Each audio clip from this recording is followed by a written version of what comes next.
दोस्तों नमस्कार। दोस्तों मैं गुरदीप सिंह सेंगर एडवोकेट और आप लोगों का मेरे चैनल पर स्वागत है।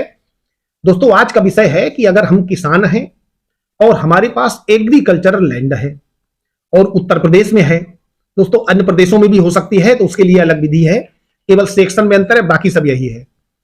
तो हम केवल इस बात पर निर्भर ना रहें कि जब भी हमें अपने लैंड की स्थिति देखनी है कि क्या नंबरान है, कितनी लैंड हमारे पास है, हो सकता है हमारी आगे की पीढ़ी उसको पता ही ना चले कि हमारे जो बुजुर्ग हैं, पिताजी हैं या बाबा हैं, उनके पास क्या कितनी खेती है और कहां पर स्थित है, कौन कौन घाटे नंबर हैं, कौन खाता है।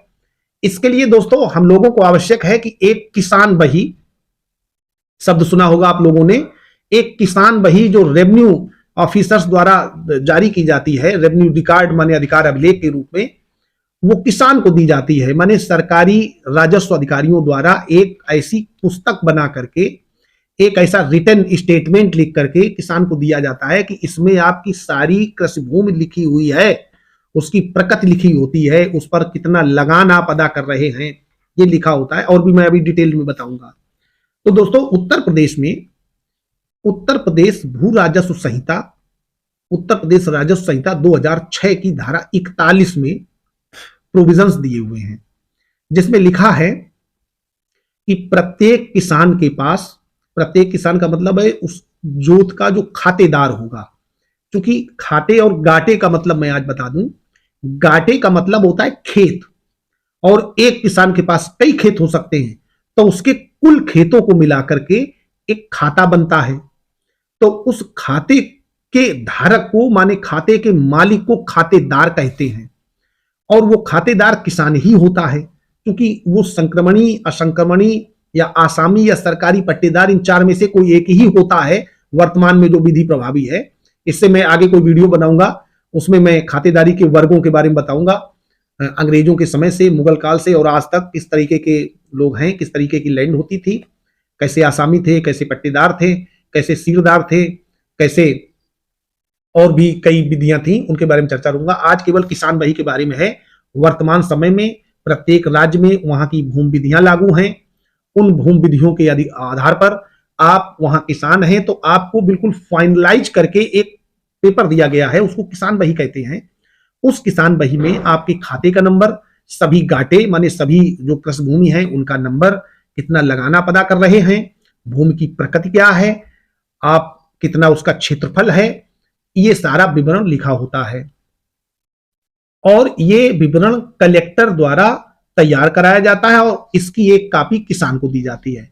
अब दोस्तों आज बात करते हैं कि अगर आपके पास जो किसान बही है वो फट गई है, नष्ट हो गई है, गुम हो गई है, या और किसी तरीके से खराब हो गई है, चोरी हो गई है, आपके पास कुछ है ही नहीं, तो आप नई किसान बही कैसे प्राप्त करेंगे, नई किसान बही किस तरह से प्राप्त होगी, उसकी आज मैं पूरी विधि बताऊंगा। आप उत्तर प्रदेश के निवासी हैं, किसान हैं, एक्चुअली होता क्या है, बहुत लोगों को पता ही नहीं कि उनके नाम जमीन भी है, उनके खाते गाटे की जानकारी नहीं है, किसी और दूसरी जगह है, वो पता नहीं चल पाता है।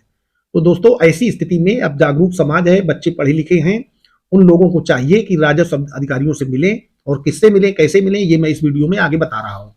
दोस्तों सबसे पहले मैं बताना चाहूंगा कि अगर कोई संयुक्त जोत है, संयुक्त जोत का मतलब है मिलीजुली भूमि, मिलीजुली भूमि का मतलब है कि एक खेत में कई हिस्सेदार हैं, कई खातेदार हैं, एक खाते में 5 या 8 लोग हैं, तो उनमें से किसी एक व्यक्ति के नाम वो किसान बही जारी होगी। वैसे फर्स्ट नंबर पर जिनका नाम होता है लगभग उन्हीं के नाम जारी होती है, तो एक व्यक्ति के नाम जारी होगी। दूसरा, आपको उस किसान बही का जो मूल्य है उसे अदा करना पड़ेगा, वो निश्चित हो सकता है, अलग अलग राज्य में अलग अलग है। तीसरा, किसान बही रखने वाला कोई भी व्यक्ति अतिरिक्त भुगतान किए बिना समय समय पर अधिकार अभिलेख में किए गए संशोधन को अपनी किसान बही में प्रविष्ट कराने का अधिकारी है। जैसे मान लेते हैं आपके पास एक एग्रीकल्चर लैंड है, उसमें से कुछ पार्ट आपने बेच दिया है, बिक्री कर दिया है, या आपने नया पार्ट कोई खरीदा है, तो आपकी किसान बही में उसका उद्धरण कराना, उसके आप अधिकारी हैं, कभी भी करा सकते हैं, उसको कराने की भी प्रक्रिया है, वो भी मैं बताऊंगा कहां है, आप उसको पढ़ सकते हैं, ऑनलाइन पढ़ सकते हैं या एक बुक खरीद करके पढ़ सकते हैं और अपने अधिकारों का प्रयोग कर सकते हैं। दोस्तों जब भी कोई बैंक या कोई संस्था आपको ऋण देगी तो वो आपके किसान बही में उसका उद्धरण कर देगी कि फला फला किसान को इतना पैसा ऋण दिया गया है, उसका आपको उसमें एंट्री हो जाएगी।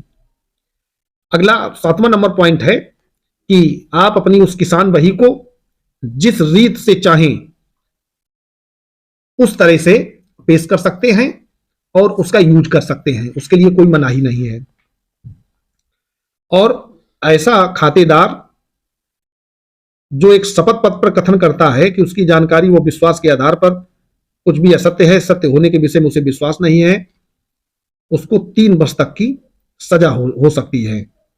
माने ये कह रहे हैं कि आप अगर कोई ऐसा स्टेटमेंट अपनी कृषि भूमि के संबंध में किसी को देते हैं जो रॉन्ग है, तो आप उस रॉन्ग स्टेटमेंट, रॉन्ग माने गलत है, असत्य है, तो आपको 3 वर्षों की सजा हो सकती है। किसान बही में जो आपकी प्रविष्टियां हैं उनको बहुत कायदे में ध्यान से लिखवाएं, कहीं कोई गलत बात उसमें ना लिख जाए। और अगर आप किसी बैंक से लोन लेते हैं और उसको अदा कर देते हैं जो आपकी किसान बही में एंट्री है, तो ऐसा लोन जैसे ही आप भुगतान कर देंगे तो उस किसान बही की एंट्री से उसमें प्रश्नांकित कर दिया जाएगा, उसमें लिख दिया जाएगा कि पुनर्भुगतान हो गया है। अब दोस्तों देखते हैं कि इसकी जो नियमावली है, राजस्व संहिता की नियमावली है 2016 में जो तैयार हुई है, इस नियमावली में देखते हैं कि किस नियम के अंतर्गत किसान बही का विवरण दिया है।